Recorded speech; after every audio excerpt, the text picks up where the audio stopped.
আমি এদেরকে পালতে পালতে আমার আমার একটা ভীতিটা চলে গেছে এবং দেখেন এটা আমি হাতে নিয়েছি। এটা আসলে একদমই আপনার আসসালামু আলাইকুম। এই হচ্ছে আমার বিটল পোকার সেটআপ। জাপানিজ বিটল পোকার সেটআপ। মূলত সুপার ওর্ম বলে চেনে সবাই। এগুলোর লার্ভাকেই সুপার ওর্ম বলা হয়। আমার এই ছোট্ট বক্সটাতে এখানে প্রায় ৩৫টার মতো আছে। আরও ছিল ৫০টার মতো ছিল আসলে। আমি বেশ কিছু হারিয়েছি ওভার দ্য টাইম।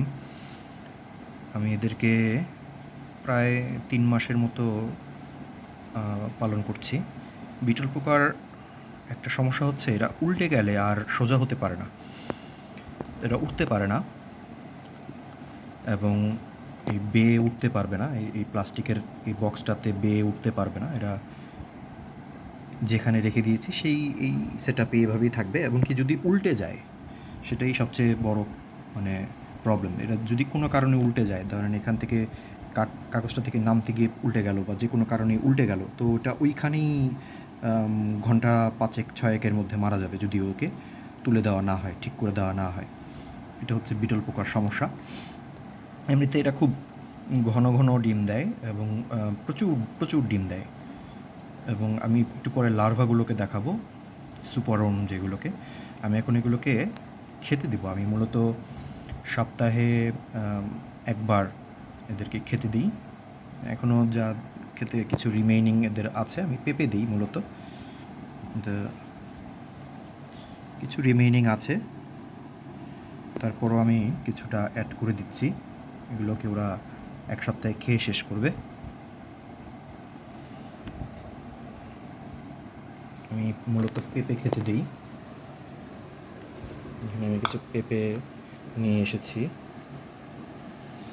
এখান থেকে আমি খেতে দিব। বিটল পোকার চাষ করতে হয় যারা মূলত পাখি পালেন বা আপনার রেপটাইলস পালেন, তাদেরকে বিটল পোকার চাষ করতে হয়। কারণ এই যে লার্ভাটা, সুপারওয়ার্ম যেটা, সেটা খুব ভালো আপনার খাবার, খুবই প্রোটিন সমৃদ্ধ, হাইলি প্রোটিন সমৃদ্ধ খাবার। এবং এটা আপনার মুরগি যদি পালেন আপনি, আমি যেমন হাঁস মুরগি পালি, বা আপনি যদি পাখি পালেন, এক্সোটিক পাখি পালেন, বা আপনি যদি রেপটাইলস পালেন, গিনিপিগ পালেন, না গিনিপিগেরটা আমি আসলে শিওর না, ওটা আমি কনফার্ম না, তবে রেপটাইলসের ক্ষেত্রে এটা আমি দেখেছি আপনার এই সুপারওয়ার্মটা খুব ভালো খাবার যারা রেপটাইলস পালেন এবং যারা কিছু ফিশ পালেন, যেমন আপনার কিছু অস্কার, তারপর অ্যারোয়ানা বা গার। মূলত যেই ফিশগুলো আপনার লিভিং থিং খায়, হ্যাঁ, একটু প্রিডেটরি ফিশ যেগুলোকে বলে, এই ধরনের ফিশ যারা পালেন তারা আপনার এই পোকাটার চাষ করতে পারেন। এটা খুব সিম্পল সেট আপ। তেমন কোনো পরিশ্রম হয় না এগুলোর কোনো গন্ধ নেই, কোনো স্মেল হয় না। তারপর এরা পয়জনাস না, এরা কামড় দেয় না। আপনি চাইলে আঙ্গুলে নিতে পারেন, হাতে নিতে পারেন। এরা একটুও ডেঞ্জারাস না। হয়তো দেখতে একটু আপনার ঘিন ঘিন লাগতে পারে যারা একটু ইনসেক্ট ফোবিয়া আছে, যেমন আমার কিন্তু ইনসেক্ট ফোবিয়া ছিল এক সময়। এবং আমি মূলত তেলাপোকা বা এই ধরনের ইনসেক্টগুলোকে আমি আমার ভালো লাগে না, আমার ধরতে আনকমফোর্টেবল লাগে। কিন্তু আমি এদেরকে পালতে পালতে আমার আমার একটা ভীতিটা চলে গেছে এবং দেখেন এটা আমি হাতে নিয়েছি। এটা আসলে একদমই আপনার হার্মলেস, একদম হার্মলেস। এটার কোনো কামড় দিবে না বা আপনার এটা কোনো ক্ষতি করবে না। এবং এই যে দেখেন আমি এটা উল্টে গিয়েছিল, এরকম যদি উল্টে দিই, আমি ধরেন আমি একটাকে উল্টে দিচ্ছি, একটু ইচ্ছা করে উল্টে দিই, দেখেন ওর পক্ষে নিজে নিজে সোজা হওয়া খুব কষ্টে। এবং বেশিরভাগ ক্ষেত্রেই ওকে যদি এরকম ঠিক করে না দেওয়া হয় বা ও যদি নিজে নিজে এরকম কোনো কারণে ব্যালেন্স করে ঠিক না হতে পারে, তাহলে ও মারা যাবে। তো এতটাই আপনার কি বলে এটাকে, মানে ভঙ্গুর এদের লাইফ। কিন্তু এরা বাঁচে অনেক দিন, আপনি যদি এদেরকে ঠিকঠাক মতো পালতে পারেন। এরা বেশ বছর দেড়েক আমি যতটুকু পড়েছি, এটা 1-1.5 বছর 2 বছর পর্যন্ত এটা বেঁচে থাকে। এদের লাইফ সাইকেল খুব বড়। আমি একটু পরে লার্ভাগুলোকে দেখাবো, তখন দেখবেন যে এদের লার্ভাগুলো কীরকম হয়।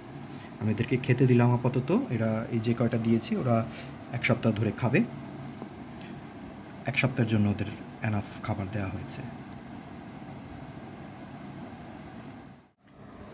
এই যে এই বক্সটাতে হচ্ছে বিটল পোকার লার্ভাগুলো।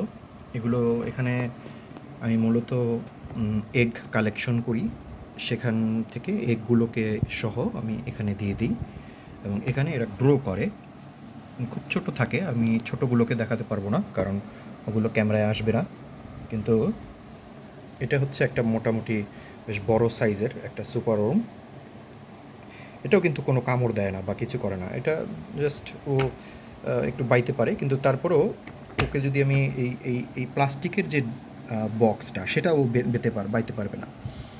হ্যাঁ, ওরা জাস্ট হালকা পাতলা বাইতে পারে, কিন্তু এরকম না যে বক্স বেয়ে উঠে চলে যাবে।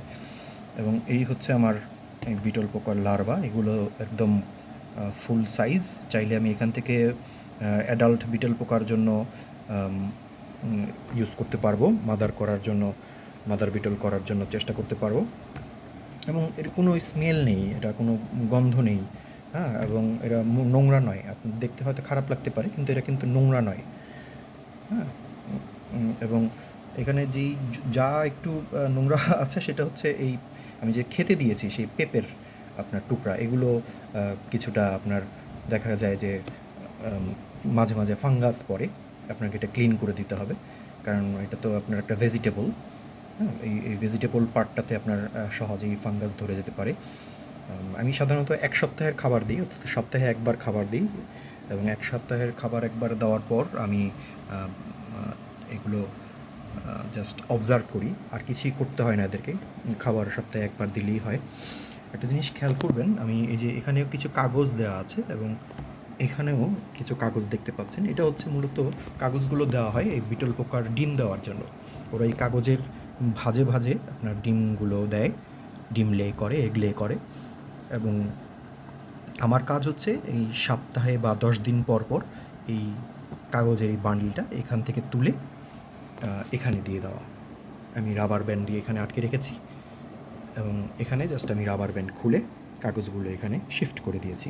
কাগজের সাথে সাথে ওদের এগগুলো চলে এসেছে। কাগজের মধ্যে ভাঁজে ভাজেই আপনার এগ থাকে।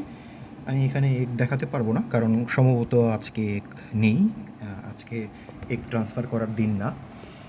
আর এমনিতেও এগ এত ছোট যে আপনার ক্যামেরাতে মনে হয় না আসবে।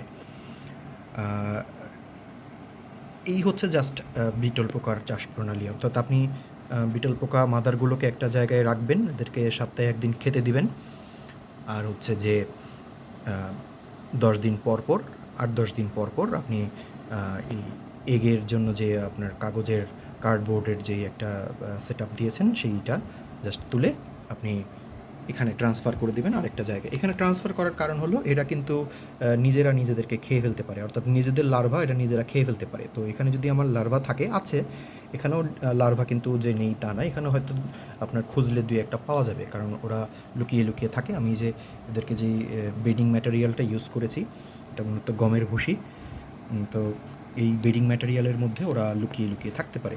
তো আমি যখন এই কারণে আমি যখন এগের এগ ট্রান্সফার করার জন্য এই কাগজটা সরিয়ে এখানে দিই, তখন আমি এই বেডিং ম্যাটেরিয়ালটাকেও এখানে দিয়ে দিই এবং এখানে নতুন করে বেডিং ম্যাটেরিয়াল ইউজ করি। এতে কি হয় যে এই সব লার্ভাগুলো আপনার হ্যাচ করেছে এগ থেকে অলরেডি 8-10 দিনের মধ্যে কিছু লার্ভা হ্যাচ করে ফেলে, এবং তারা খুব ছোট থাকে এবং তারা এই বেডিং ম্যাটেরিয়ালেই লুকিয়ে লুকিয়ে থাকে। এরাও তখন এখান থেকে এই আমার যে লার্ভার যে বক্স সেটাতে ট্রান্সফার হয়ে যায়। এবং আমি জাস্ট এদেরকে সপ্তাহে 1 দিন খেতে দিই। খেতে দেওয়ার এরা খুব কম খায়, খুবই অল্প পরিমাণ খায় এরা। দেখা যাচ্ছে না, কিন্তু এখানে কিন্তু অনেক আছে। এই যে আমি যখন নাড়া দেবো তখন দেখবেন এখানে প্রচুর আছে, বেশ বড় বড়। ছোটোগুলোকে তো দেখাই যাচ্ছে না, কিন্তু এখানে বেশ বড় বড় আছে, প্রচুর আছে। এবং আমি কিছু খাইয়ে দিয়েছি কিছুদিন রিসেন্টলি, আমি বেশ হেভি পরিমাণ আপনার সুপার ওম এখান থেকে কালেক্ট করেছি, এবং আমি যেহেতু মুরগি পালি, আমি সেই মুরগিগুলোকে, ডিম দেওয়া মুরগি, এগুলোকে আমি মূলত প্রোটিনের সোর্স হিসেবে এই লার্ভাগুলো খেতে দিই, যে কারণে খুব বেশি বাচ্চা এখন দেখছেন না, খুব বেশি লার্ভা এখন দেখা যাচ্ছে না। তা আশা করব আমি আগামী 20-25 দিনের মধ্যে বা 1 মাসের মধ্যে এখানে আরও অনেক লার্ভা এখানে জমে যাবে, প্রচুর লার্ভা এখানে জমে যাবে তখন, এত দিনের মধ্যে। এবং এগুলো মুরগি বা আপনার পাখিরা আপনার খেতে খুব পছন্দ করে। আমার হাঁস আছে, আমি হাঁসকেও খেতে দিই, হাঁসের বাচ্চা। এটা খেতে খুবই পছন্দ করে, খুবই পছন্দ করে, এতটা পছন্দ করে যে বলার বাইরে। আপনার সাধারণত এরা আপনার হাঁস মুরগি তো আপনার ন্যাচারে যখন থাকে এরা, বা ছেড়ে যখন পালেন আপনি, এরা কিন্তু পোকা ধরে ধরে খায়। তো এবং এগুলো খুব প্রোটিন সমৃদ্ধ খাবার, এদের জন্য খুব মজাদার খাবার, এরা খুব আগ্রহ নিয়ে খায়। এবং আপনি যদি একবার খেতে দেন, এরা যদি একবার এটার টেস্ট পেয়ে যায়, তারপরে দেখবেন যে আপনি এটা খাওয়ার জন্য ওরা আর কীরকম পাগল হয়ে যায়। যাই হোক, এই হচ্ছে আমার বিটল পোকার নিয়ে বিটল পোকা নিয়ে সেটআপ। আমি এখন এগুলোকে খেতে দেবো। আমি পাতলা করে পেঁপে কেটে নিয়ে এসেছি, আমি পেঁপের টুকরোগুলো জাস্ট এখানে দিয়ে দিচ্ছি। এরা 1 সপ্তাহের মধ্যে এই খাবারটা খেয়ে শেষ করে দিবে।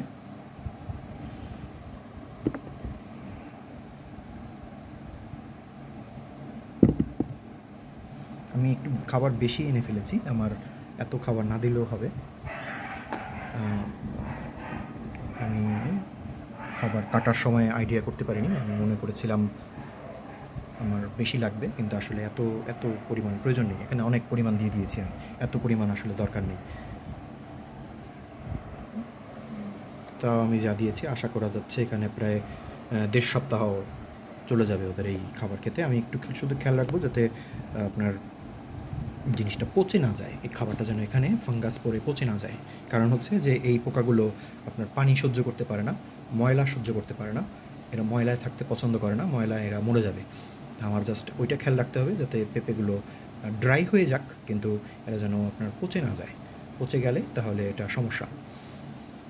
তো এতটুকুই আমার ভিডিও। যদি আপনাদের ভালো লাগে লাইক করবেন, সাবস্ক্রাইব করবেন প্লিজ। আর যদি কোনো প্রশ্ন থাকে, আমি যদিও নতুন বিটল পোকার চাষে আমার খুব একটা অভিজ্ঞতা নেই, কিন্তু আমি আমার অভিজ্ঞতাটুকু শেয়ার করলাম। এবং যদি আপনাদের কোনো প্রশ্ন থাকে জানাতে পারেন, আমি আপনাদের আনসার দেওয়ার চেষ্টা করব। ভালো থাকবেন সবাই, আসসালামু আলাইকুম।